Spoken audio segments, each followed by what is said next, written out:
Halfway to the hospital with the life, saving bone marrow, the pilot announced an emergency turnaround. Sloane, the charity case my childhood sweetheart had been sponsoring for years, lunged at the flight attendant with tear-filled eyes. She screamed that the bone marrow cryo, cooler in my arms, wasn't medical tissue at all. It was a time bomb. In an instant, I was shoved to the floor like a terrorist and had been searched, remembering that my childhood sweetheart's mother was waiting for a bone marrow transplant. I fell to my knees on the spot. I signed over a dozen waivers. Then, tearfully, I begged the pilot not to change the flight. I made it. I delivered the marrow at the very last second. His mother survived. But on the day of her discharge, he dragged me to the hospital roof deck. Jacob gripped my throat so hard I couldn't breathe. Sloane was just acting. It was a joke. If you hadn't filed that police report, she wouldn't have gone to prison. She wouldn't have killed herself. His mother watched, her eyes cold with hatred. "It was just a bit of marrow," she spat. "You drove that poor, sweet girl to her death over nothing." Then they both lunged, pushing me off the edge of the penthouse floor. My body shattered against the pavement. When I opened my eyes again, I was back in the cabin, right at the moment Sloane claimed there was a bomb in my box. This time, I'm done with my Hippocratic oath. After all, I'm not the one lying on an operating table waiting for an invasive transplant surgery. "The box she's holding, it's not marrow, it's a bomb." Sloane suddenly threw herself at the flight attendant, her eyes red, her voice trembling with manufactured terror. The entire cabin went dead silent. I looked around, dazed. I've been reborn. In my last life, I had begged the crew on my knees. "It's not a bomb," I screamed until my voice cracked. "These are stem cells. It's for a life-saving surgery. We have all the hospital permits and paperwork. Please do not turn this plane around."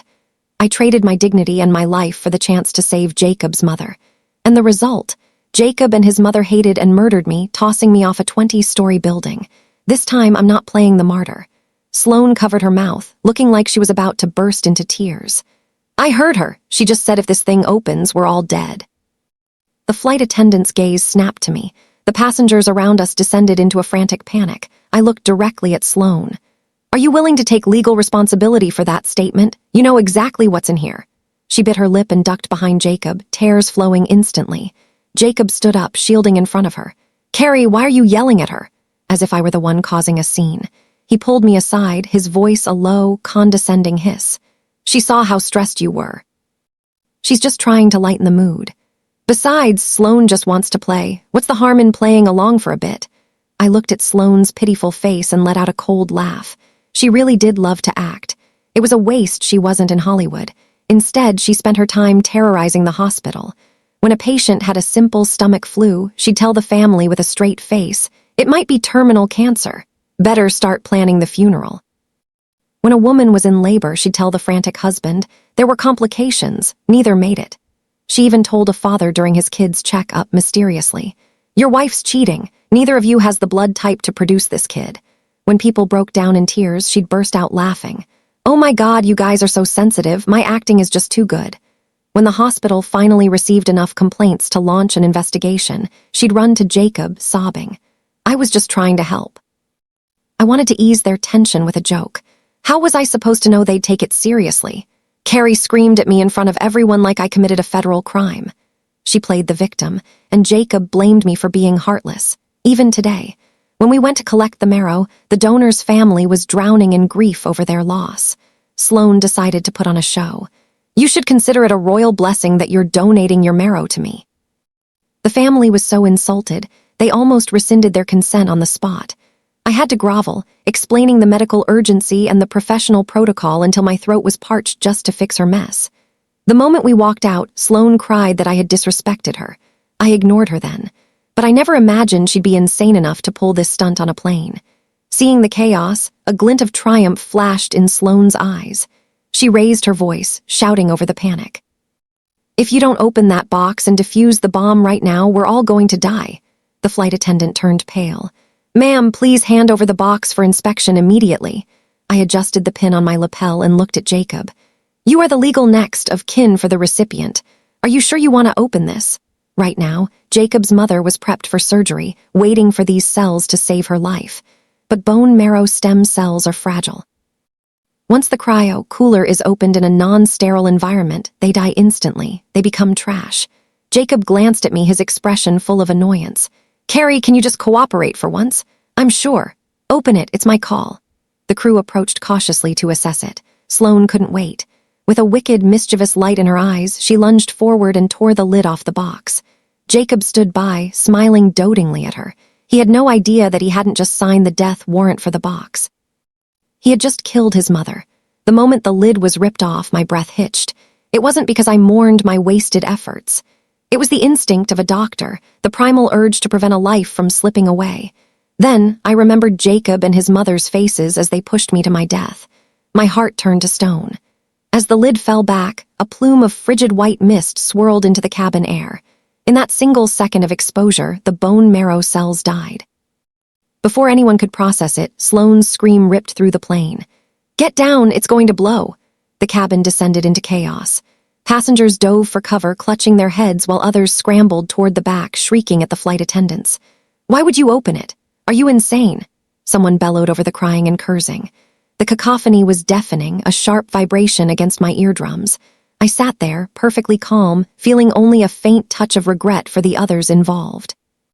The girl who had selflessly donated her marrow, the coordinators who had fought through a dozen layers of red tape, the surgical team waiting with bated breath. None of them knew that Hope had just died at 30,000 feet. And the person responsible was currently hiding in the crowd, continuing her vile amateur performance. Sloane stood behind a row of seats, clutching Jacob's sleeve like a terrified rabbit. But I knew better. That trembling wasn't fear. It was adrenaline. She lived for this. The center of attention, the puppeteer of everyone's emotions. She was high on the drama. Seconds ticked by. Nothing happened. No explosion, no fire, no smoke. Only the neatly packed cooling materials inside the Bone Marrow Cryo cooler, emitting a faint, lingering chill. The cabin went silent for nearly a minute. Heads slowly lifted from behind the seats. The flight attendant, who had been bracing for impact, froze in confusion.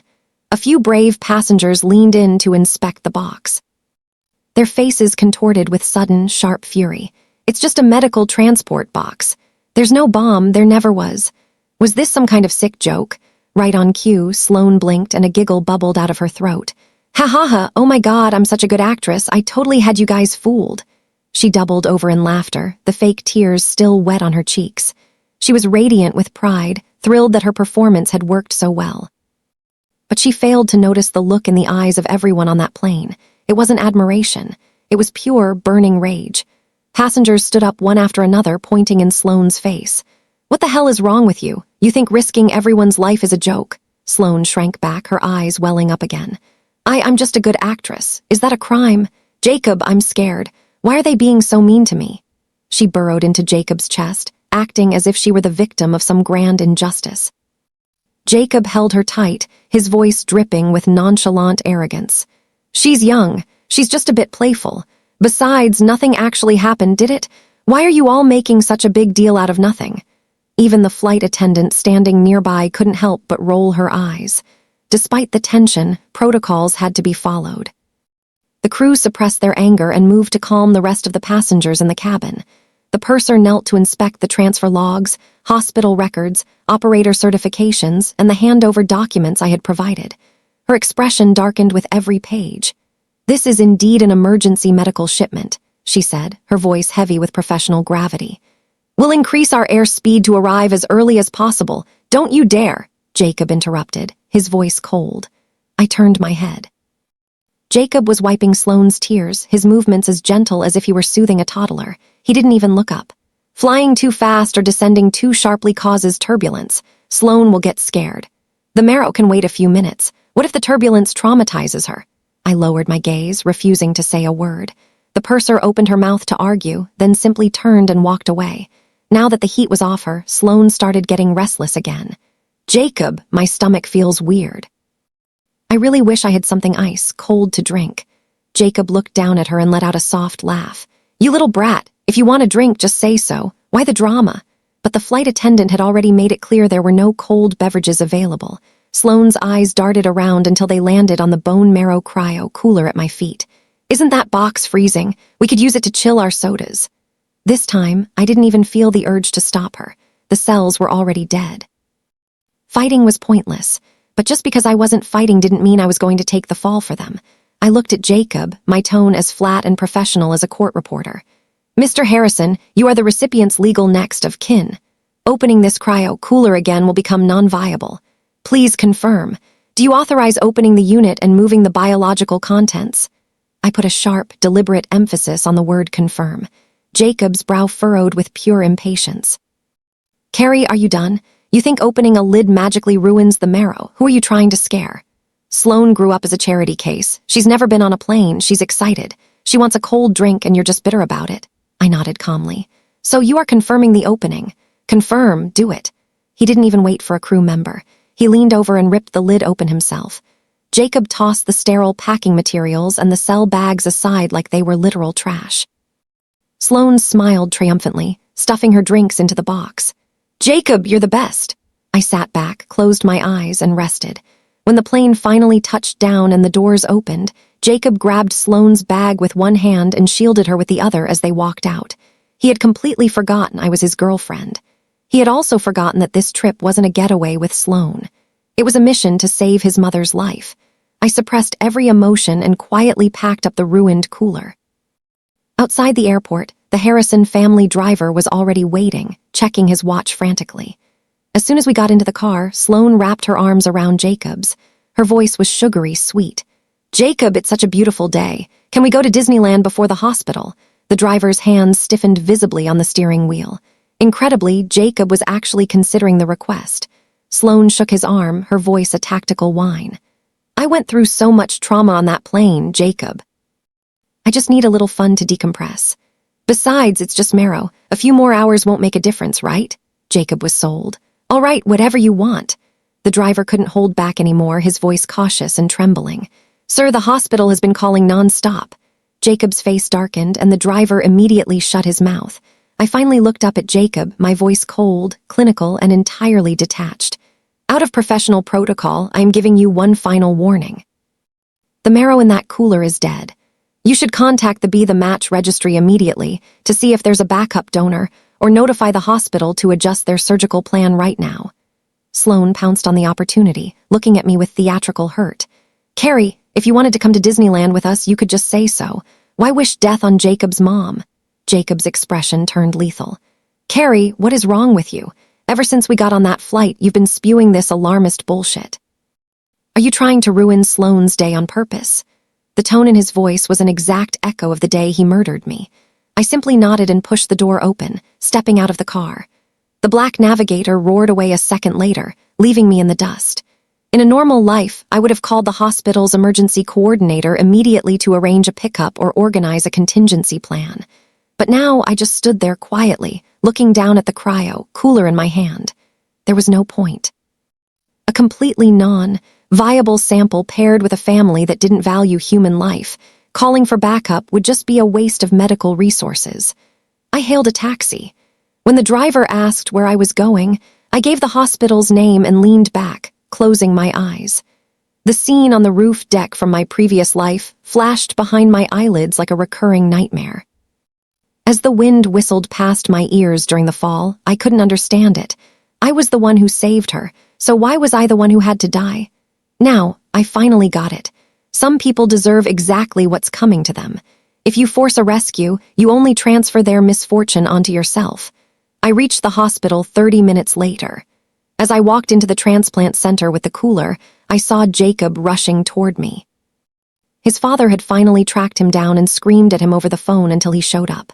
Mr. Harrison stood outside the OR, his face livid. Where the hell have you been? Your mom is already prepped. Where's the donor tissue? Jacob froze. Before he could find his voice, Sloane pouted beside him. Mr. Harrison, why are you being so mean? Jacob was just taking care of me. I had a massive panic attack on the plane. Mr. Harrison looked at her, his expression twisted with disgust. But this wasn't the time for a confrontation. He snatched the cryo cooler from my hands, his voice frantic. Quick, get this inside. A nurse took the box immediately and disappeared into the OR. The hallway fell into a heavy, suffocating silence. Mr. Harrison paced back and forth, sweat beading on his forehead.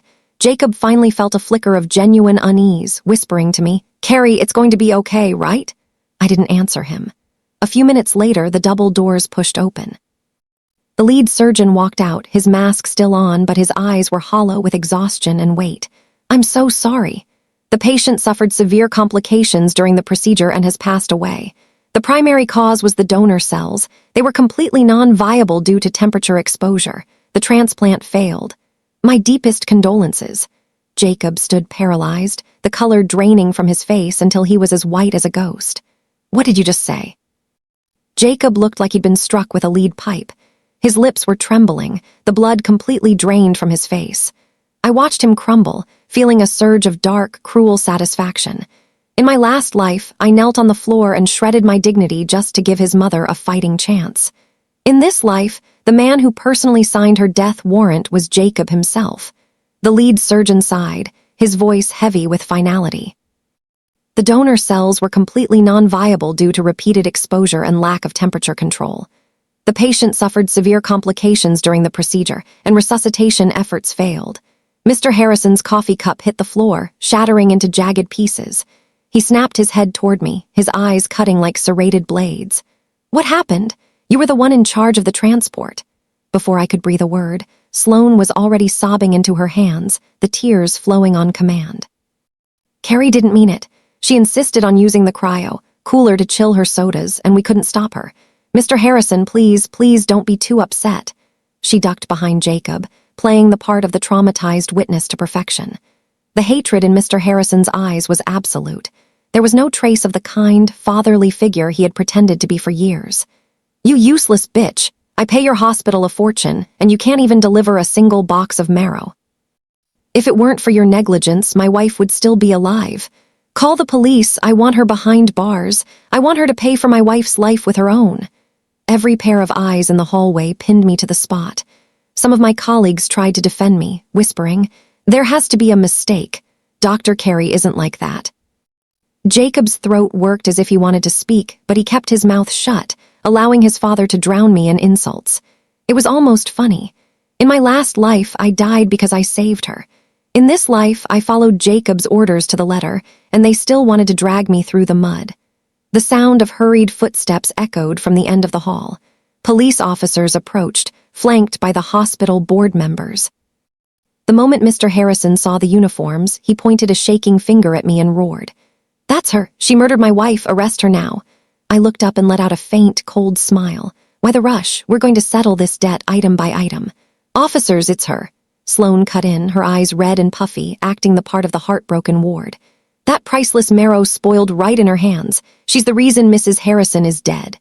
To her surprise, the lead officer stepped right past her. "Sloane, we received a report regarding a passenger who made a false bomb threat on a flight today." Sloane panicked, cutting him off instantly. "No, officer. I saw Carrie acting so suspicious that I genuinely thought the cooler was a threat. I was just worried about federal aviation safety. I think Carrie ruined the cells on purpose and set me up." A dead silence fell over the corridor.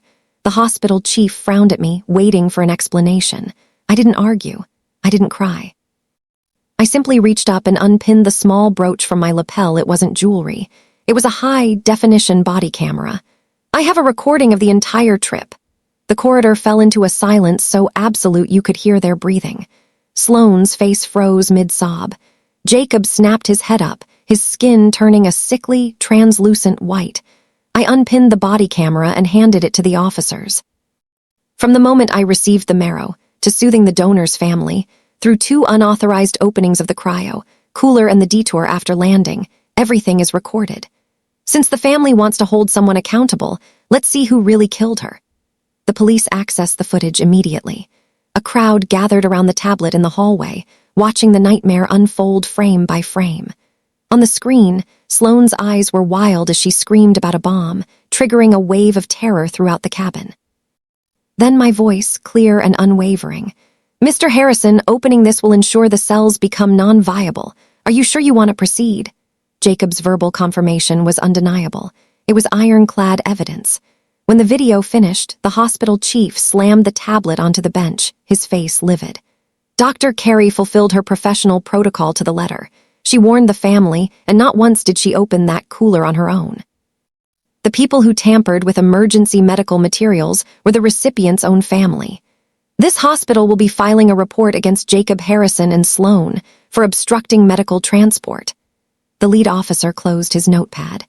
They were already here because the airline had filed a federal report, falsely claiming a bomb on a flight was a serious crime that had caused nationwide panic. Dozens of passengers had uploaded their own clips, in which Sloane was screaming bomb and then laughing about her acting skills. The videos were already trending on social media. The public was calling for the heads of the toxic elite duo. When medical experts pointed out that their stunt hadn't just wasted a donation, it had effectively murdered a woman, the anger reached a fever pitch. "Sloane Bennett, Jacob Harrison, please come with us to the station." The words hit Sloane like a physical blow. Her knees buckled and she collapsed onto the floor. She was finally terrified. "No, it was just a joke. I didn't mean it. Jacob, tell them, I was just acting. I just wanted to make everyone laugh." Jacob stood there like a hollow shell. His lips moved, but no sound came out. Then he seemed to wake up from the nightmare. He spun around and grabbed Sloane's wrist, his eyes bloodshot and manic. "Your joke killed my mother. She's dead. Sloane, she's dead because of you." He screamed it, his voice shaking the very walls of the hospital. It seemed he finally understood that being a little playful could weigh as much as a corpse. He squeezed her wrist until she gasped in pain, tears streaming down her face. In the past, Jacob would have panicked and spent hours soothing her.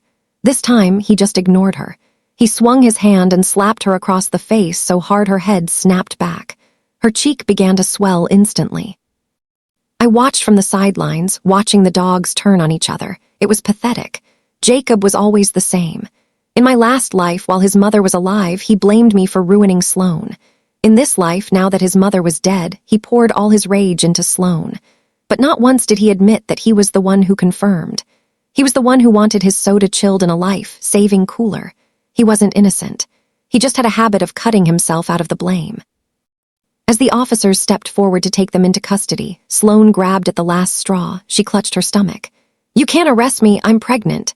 Sloane's voice was high and shrill, her body shaking like a leaf in the wind. This time, nobody believed her. Everyone in that hall had already seen her masterclass in acting. Mr. Harrison let out a cold, disgusted laugh. Jacob's eyes remained dead. "Another performance? Is there a single word of truth in your mouth?" Even the officers frowned, not stopping their advance. She had played the bomb card. She had played the innocent victim. Now she was playing the pregnancy card. Who would fall for it? At that exact moment, the hospital chief's phone rang. It was the donor's family. The mother who had just lost her daughter and had endured the agony of signing the donation papers had seen the viral videos. She had recognized Sloane. She had cried until she fainted. The last act of kindness her daughter left on this earth had been treated like trash. The family wouldn't let it go. Their lawyer was on the line. "We donated to save a life, not to have our daughter's marrow turned into a joke. Whoever destroyed that donation will face the full extent of the law." Sloane was hyperventilating now. She lunged toward me, reaching for my legs. "Carrie, please, say something. Tell them I'm just immature. You're so kind, Carrie. Please save me." I looked down at her and remembered the previous life. I remembered kneeling in that cabin, begging the pilot, the crew, and everyone else. She had stood there then, enjoying the show, filming my desperation with a smirk. I stepped back, letting her hand hit the floor. As the police closed in, Sloane scrambled backward in a blind panic. "I'm really pregnant. You can't take me. Jacob, say something." Jacob just stared at her, his gaze arctic. "Whether you're pregnant or not, what does that have to do with me?" Those words were the final blade. They gutted her. Sloane froze. A second later, her face went deathly pale. Her legs gave out and she slid down the wall. My eyes instinctively tracked the movement and my pupils constricted. Beneath the hem of her white dress, a deep crimson stain was spreading. The blood crawled down her leg in a jagged line, dripping onto the floor with a rhythmic, sickening patter. Someone in the hallway finally shrieked. "She's bleeding! Get GYN up here now." Sloane clutched her stomach, her voice a broken whisper. "Help me, my baby, save my baby." The moment the rescue room doors swung shut behind Sloane, I stood in the corridor and felt my stomach turn. It wasn't sympathy. It was pure, unadulterated revulsion. The results came back fast. She had miscarried. 7 weeks. I stared at that number and started to laugh. During those 7 weeks, I had been pulling back 2 night shifts. I was running codes, doing rounds, and wrestling Livs back from the brink in the OR. All while I was worrying about Jacob's mother, contacting hospitals across state lines, monitoring the donor registry. I fought through a mountain of red tape to coordinate a dozen different procedures just to get that marrow on a plane. And Jacob, while he was holding me, telling me Sloane was just a charity case, just a sister, and that I was overthinking things. He was busy crossing every line there was. I guess his sister was code for someone to crawl into bed with. No wonder he was willing to trade my life for hers in the last one. By the time the recovery room doors opened, Sloane was awake. Her face was a mask of gray despair, and she started hyperventilating the moment she saw Jacob. "The baby is gone. Our baby is gone. Jacob, you can't leave me now. You promised you. Marry me." Mr. Harrison stood nearby, his face dark enough to cause a storm. "You killed my wife, and you think you're getting into this family. Dream on." He turned to the police officers, his voice like ice. "Handle this by the book once she's stable. Detain her, sue her, I don't care." Sloane completely lost it. She lunged for Jacob's hand, but he jerked away as if she were covered in toxic waste. The room was a disaster. I stood at the door, not even caring enough to step inside.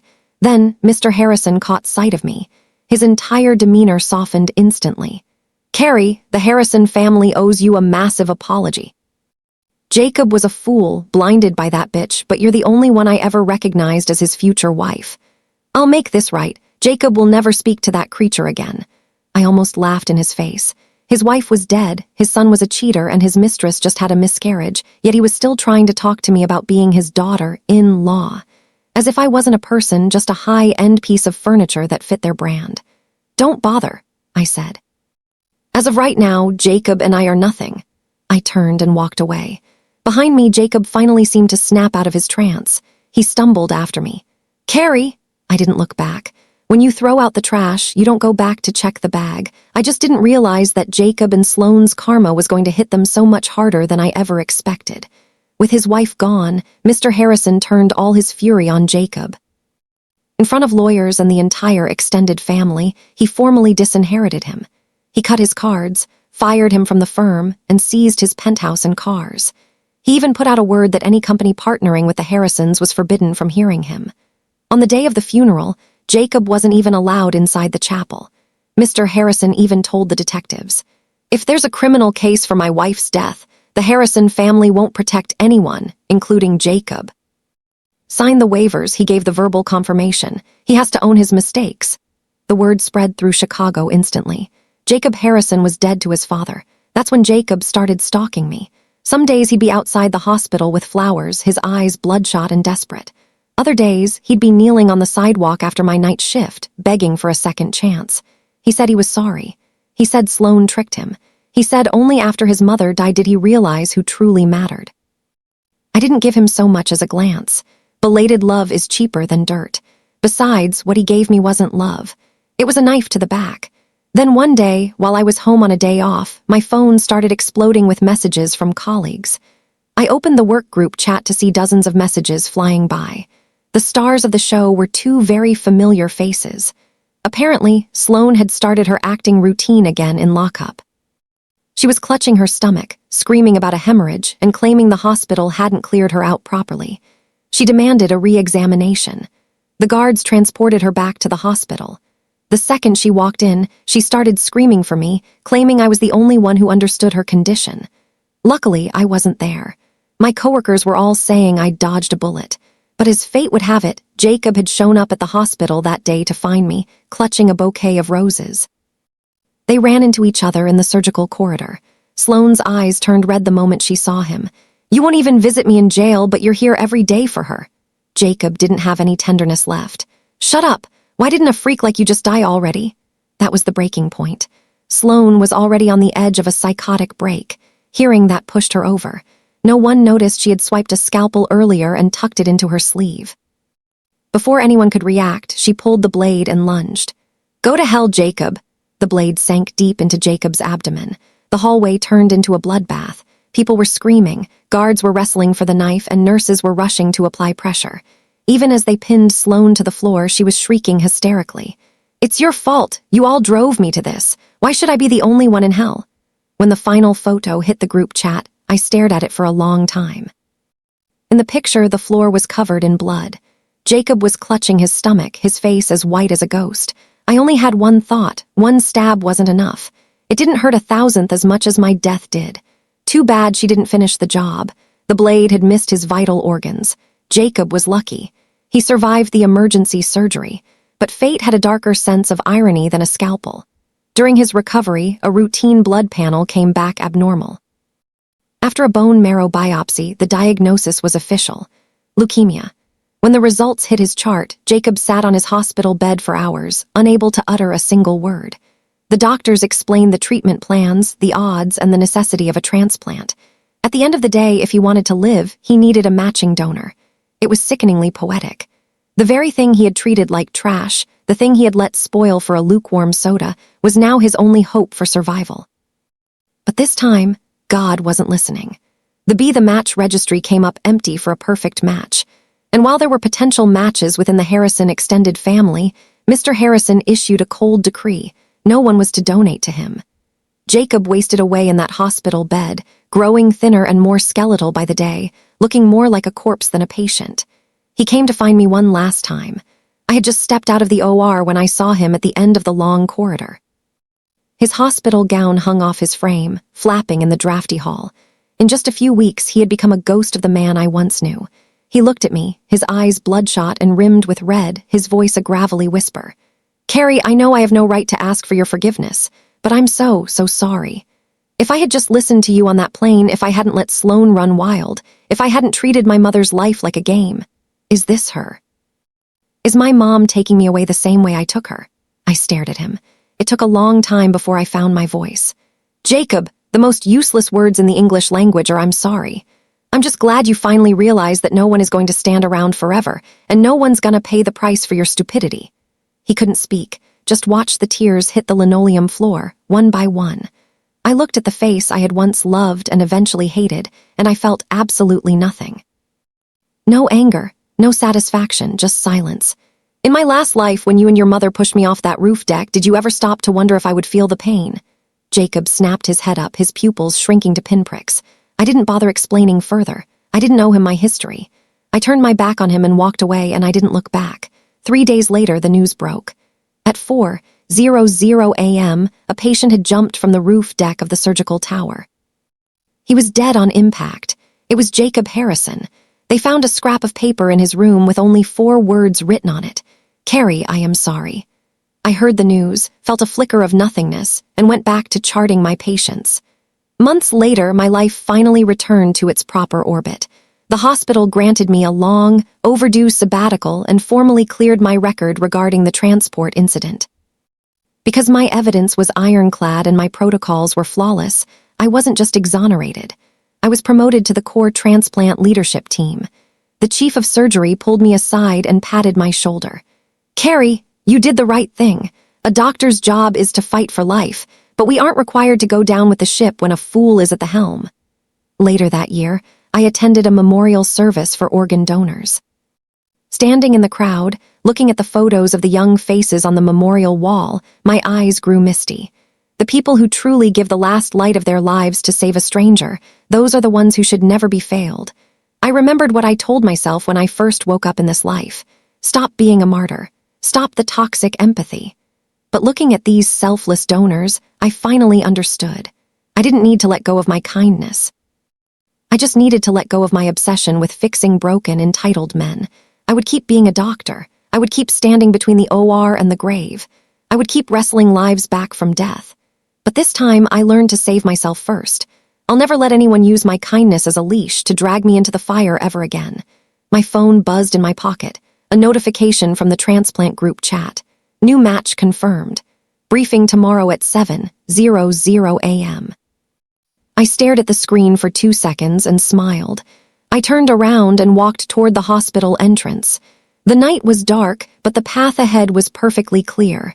The end. This is Listening Novel. We appreciate you spending your time with us. If you enjoyed today's story, please like and subscribe for more stories, and stay tuned for what's next.